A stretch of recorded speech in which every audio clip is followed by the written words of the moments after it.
Shapeshifters and Lola's theme, one of my favourites. I love that one.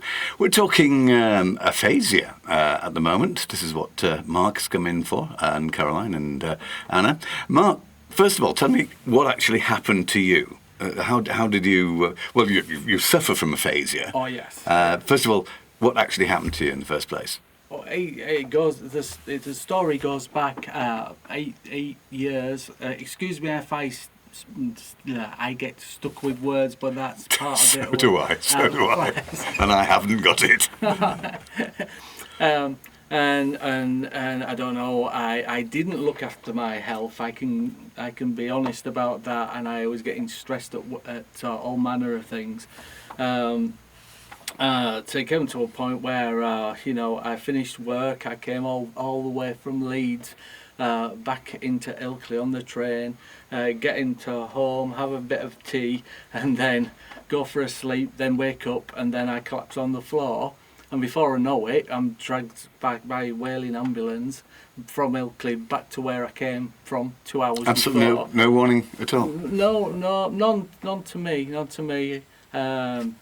And then the next month after that, it didn't exist for me. Because really? It sounds pretty horrible, to be honest, and being a chicken, I'm quite happy about that. Yes, I know what you mean. I know exactly what you mean. But warning, and you reckon that at least part of the reason for it happening was down to lifestyle, perhaps? Oh, absolutely, yeah. Absolutely. But it can strike anywhere, can't it, really? It can strike with anybody at any time. And yes. Yeah, I think the things you can do to actually help to keep it at bay, but... that doesn't mean to say you're going to be immune. Hang on, Anna's in the corner now. Well, one of the things that you can do to help is get moving. Absolutely. Lovely segue there, Matt. Oh, I love it. Absolutely. And that was the difference between the lifestyle that I was living at the time was the complete opposite to the get moving type of thing. Yeah. If anything, I know anybody would say the same thing. You don't want people to go through the potentially avoidable. It's like letting you just wait go ridiculous compared to those people that just have it happen to them, which is horrible. Absolutely. Bless them. And actually, if you think about one of the premises of Get Moving, it's about helping people who do live with some chronic conditions, whether it's surviving a stroke, not have to live with that and other medical conditions like diabetes, heart disease, because they're not moving enough. They're not getting enough exercise. And that's the surprise. I remember because I didn't used to go to the doctors before anyway, and having your blood taken all the time in the hospital, and they say, "Oh, you've got diabetes. Did you know?" Well, no, but I never bothered to check. Thank you very much. Yeah. But that's the thing. The amazement thing is when I came out and doing things like yourselves, and then the doctors turn round out of the blue and say, "Oh no, you haven't got it anymore." Exactly. What? Exactly. I thought these things were forever. No. Now, it is funny that you guys should say that, because I was pre-diabetic, and I got a fairly serious warning from our practice nurse, because the nurses are far more frightening than the doctors, believe me. They really are. And this particular nurse in question said I had to change my lifestyle. Now, I wasn't prepared to be quite honest. But what I did do was I cut down wine drinking by 1 glass a night. I had 2 glasses every night, because my doctor had told me that wine was good for you. And I had 2 sugars in all my drinks. So I cut it down to 1 glass of wine a night and 1 sugar in my drinks instantly. Within 6 weeks, they said I was out of the woods. I mean, it just dropped. The blood sugar levels dropped dramatically. So I think lifestyle does. I have made changes, obviously, but yeah, that's obviously something that you can do. Aphasia is something that we need to talk about, which we'll talk about in a minute or two. But first of all, I think I've got one of your favourite tracks on here, Mark. Oh yes, please. This is Snow Patrol. Snow Patrol. Oh yes, please. You think you've got problems with your speech, chasing cars.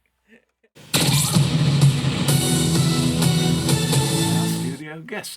Mark, explain. We've been talking about aphasia, but explain exactly what it is, because I must admit, until I became acquainted with, say, aphasia, I'd never heard of it. Well, that's an issue. I mean, communication, a disability. Now, if you think about communication, what on earth could that actually mean? Some people would just think about about not being able to speak. Now, some people have that inability. They have difficulty stressing words, getting the words they want, but also there's things like not being able to deal with numbers, i.e. recognise numbers. There's few words. Reading, that's something that I used to work in IT. I used to be used to reading boring techie things all the time. There's not a chance now. When I look at something now, my brain just wants to shut down.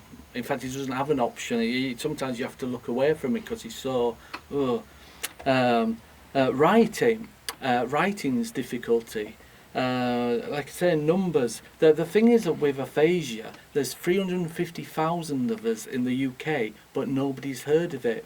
True, very true. Yeah. When you compare the numbers, and no offence, apologies, the differences between like the MS, bless them, there's 100,000 MSs in the UK and 145,000 people with Parkinson's in the UK. Yeah. Well, you add that up, that's 250,000, and yet aphasia, nobody knows. There's 350,000 of us, and it's just trying to raise the people awareness of it. Yeah, the aphasia, is that a natural and inevitable consequence of a stroke, or is it something that only a select few actually get? Well, it's not always just caused by a stroke. You see, I didn't know that either. Oh, no. I'm learning everything, a lot of new stuff today. It's other damage to your brain. It's certain parts of your brain, you see. So different types of cancer, damage, the things with. I'm looking at Caroline, where I know I'm running out of. It's so difficult. It's like going to the local supermarket and trying to find the right word. And I know exactly what you mean. Getting the washing liquid all the time and say, no, I didn't want the washing liquid, that word, I wanted that word. Yes, yeah. If it has affected the communication side of your brain, then it will have an effect on, obviously, in some respect, perhaps reading, writing, talking. Everybody is different and there's different levels of it. It's also about your comprehension. You know, you might not understand what somebody's saying to you as well, but because everybody is different, it just depends whether, whether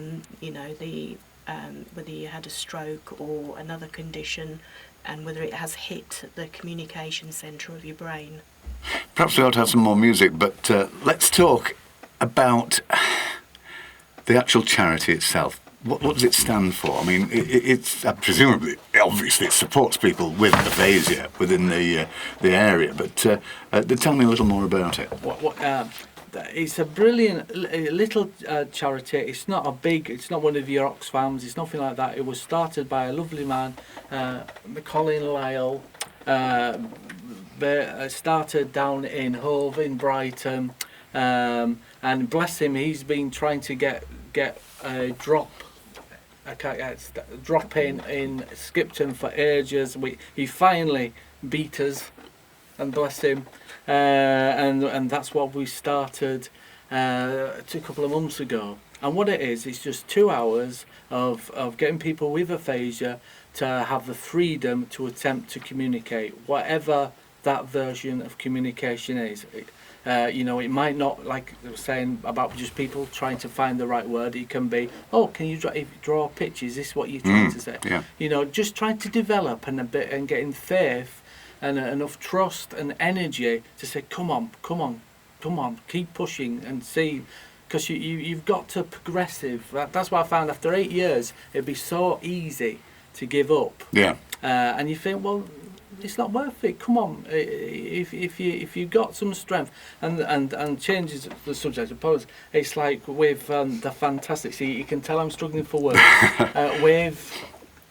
with Get Moving. Yeah, thank you. And that's the beauty. Everybody there, they are fighters. Tell me when they're held and where are they held? Our yes, yours. Yeah. Right, dates please. It's once a month. And it's normally on the second, third Friday. Anyway, the dates are all on the internet. We're on the actually Get Moving website. We're all on there, and also we're all over the Facebooks and things. And it's like this afternoon we've been to the local Airedale Hospital and seen the stroke people there and pushing our awareness. You know, and the thing is, being part of Get Moving. Thank you. is everybody. It's lovely. It really is lovely. Something in the Skipton area, everybody knows about it, and it's increasing and increasing and increasing. It really thinks. It's just so encouraging. That was our travel angel in the corner, by the way, making talking about getting moving and talking about Get Moving. We'll discuss that in a moment. And I found a very, very appropriate piece of music here. This is Gertrude Mayfield.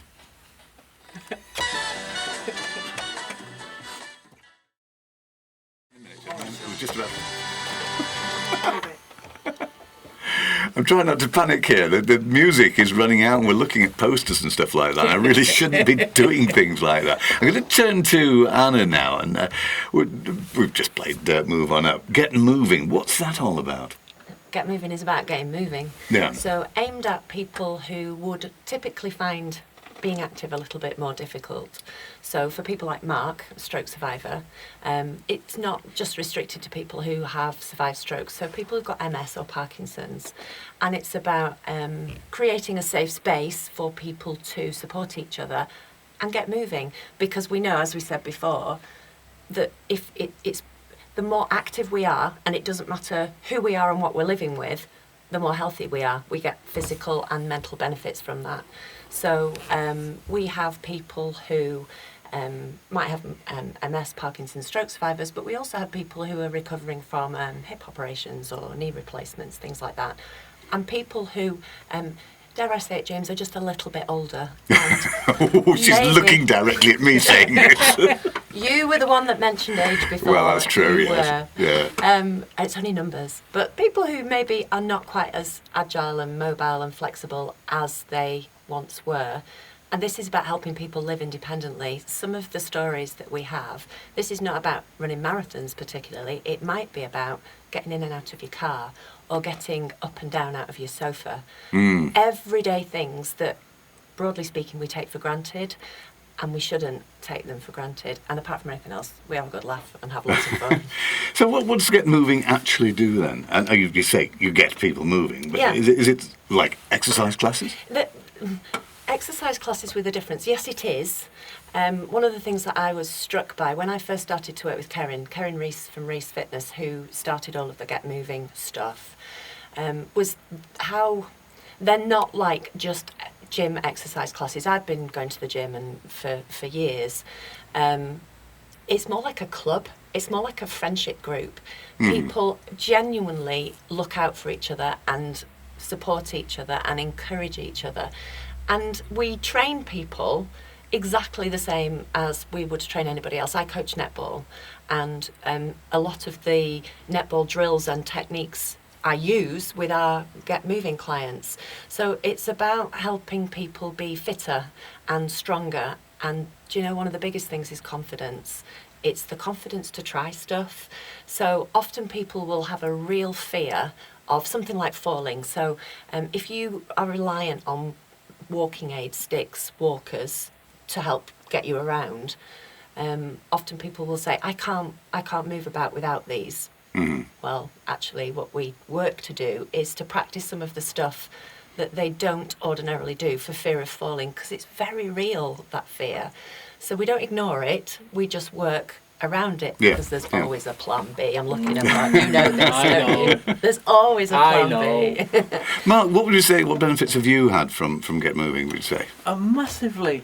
I mean, I luckily, my timing works. It took me about 3-4 years after the major stroke to even think about going to a gym. I started going to a gym, enjoyed it very, very much, but it was basically me and my wife, Caroline, doing it. And then all of a sudden, we bump across these guys and they flip it heck. And you've never looked back. No.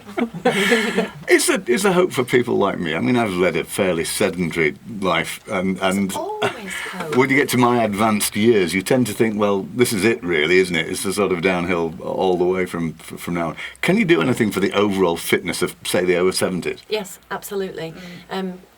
One of the stories that we have the gentleman in question happens to have MS, and when he first started coming to us back in March, he walks with sticks, and his right side is more badly affected than his left, and he happens to be in his 70s, and he'd said he had no control over this right leg at all. He does now. He can physically lift that leg without supporting it with his hands, which means from a walking perspective, he is much more able. Now, some of the stuff that we do is fairly straightforward exercises. So we do some resistance work. We work with the levels that... Feeling tired now. Keep going. You don't have to... Well, I'm going to say you don't have to feel tired. We do push you quite hard. Well, you work to your own level. I'm looking at Mark because I know I can push Mark quite hard. But we work to people's levels, so we focus on what people can do. Often what we hear is, oh, I can't do that. And actually, it's okay, you might not be able to do that. So you might not be able to walk without sticks. What can you do? And that's what we work on. And often it doesn't take very long for the progression to happen. So even for you, James, there would be hope. I love the way you said that. That hurt. That really hurt. We'll go into details about how to get in touch with everybody and how to get involved. But I'll have some music first, and then the one thing that we must mention is Santa Claus. Yes. Oh, yes. Santa Claus, the great Absolutely. Santa fun run. Definitely.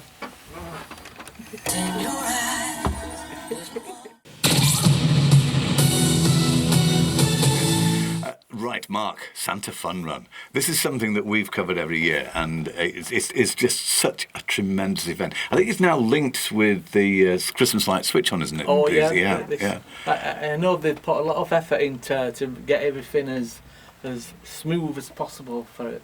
Yeah. Last year was the first time I went, and it was just absolutely brilliant. Mm-hmm. I never thought I could enjoy myself so much. That sounds ever so creepy. I do apologise. but if you think that you spend like 8 years of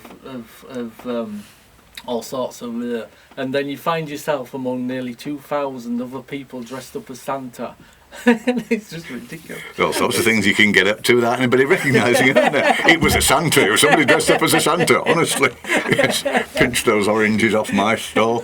Yeah. So I think there's a smaller, shorter route, isn't there, as well this year? Yeah. Is it the first time? Yeah, it's the first time, yeah. Because the original one, the one that's still running, is the 5K one. But for the first time this year is the 3K one for disabled. And old gits. And You're determined, aren't you? I am You're absolutely determined. You need to come to Get Moving. I think I probably do, actually, to be honest. Yeah. Friday morning. Yeah. So essentially, it's a push out and a push back. Take your time, no pressures. Just enjoy it yourself. And all being part of the Christmas light switch on, which is a huge event anyway, it just adds to the pleasure, the sheer pleasure you get. All the market stalls and everything. It's exciting. It's a fantastic atmosphere, isn't it? It really is. I think this year, are you all running for say, Aphasia? Oh, that's what we're trying to. We are. Because that's one thing. I don't know if it's rude or not, but what we're trying to do, we're not pushing for people to donate money. There is another way that they could actually raise money for us. Is if we get 25 people to be on our team, then there's a potential we get £250 from the fantastic Skipton Craven Road, isn't it? Yeah. Yeah. So there's a potential. So that's something that we are trying to get as many people to sign up for. And we actually have a fairly big gang of Get Moving people who, from all of the different Get Moving groups that we run, who are all joining in together. And not everybody will be running. Some will be walking. Some will be wheeling, and that's okay. But we are trying really hard to get that 25 mark. Yes. Is there any chance I could get my wife to push me in a wheelchair, perhaps, or something like that? Do you know, one of the things we focus on at Get Moving is you use what Get you can moving. and you do what you can. So you need to get moving. Do you know what? I'm not going to get out of this, am I? That's the thing that I've learned. It's that having that, you're allowed. Because before all this happened, to me, going to see gym people was a big serious thing. You all had to be rah, rah, rah, rah. But whereas what I've learned now, yeah, it's not true. No. It's go on, do your best and enjoy it, and have a bit of fun. You're allowed to have a bit of fun and a little bit of work. That's what it's all about, isn't it? Yeah. Yeah. Lovely. Okay, more music, and then we'll talk about how we get in touch and how we actually join up and sign up. First of all, let's go to Caroline. Tell me how we get in touch with, say, Aphasia locally. Okay, there's a few ways that you can get in touch. There is a website which is www.sayaphasia.org, which will give you a lot of information about the various groups and also the Skipton group. Mark has set up a Facebook page under Say Aphasia Skipton, and also you can email us on info@sayaphasia.org. Excellent. Right. And the other thing was that we were going to talk about you lot. It worries me. It really does. Look at me now. Dad, 'cause you're going to get me in there. You're going to get me doing these Tomorrow high morning, I'm kicks. expecting you, absolutely. I've got a doctor's appointment. Oh. No, seriously, I actually do. Funnily enough, the dentist phoned me today and said, we can give you an appointment tomorrow for your and exactly the same time. Yeah. So anyway, Anna, tell us all about how you get involved with Get Moving. Get Moving. So similar with, as Caroline's just said, with Say Aphasia, we also have a website which is www.reesefitness.co.uk/Get Moving, and we have a Facebook group, Get Moving, interestingly enough, and we put lots of information out on the Facebook group, as do some of the people who attend Get Moving, so people can keep up to date with what's going on. And you can also email us, Anna at Rees Fitness, and that's REES Fitness. Right. So .co.uk. And the big important thing is £250 available to the first. Is it first 10 charity groups? Tell me all about that. It's the first 10 charity groups. So for 2019, and I believe this is new, that the first 10 charity groups that register with 25 plus people, then they can get the £250. So for Say Aphasia Skipton, we're hoping that as many people as possible who enter the Santa Fun Run on the 24th of November this year, all you have to do is on your team entry is put the team name, Say Aphasia Skipton, and then just let us know. So we need to know your name and your number. And fingers crossed we'll get the 25 and be one of the first 10 charities that we can have £250. Oh, I hope we do. I really hope we do. Look, thank you all very much indeed. A really great massive thank you to James Wilson for all your help.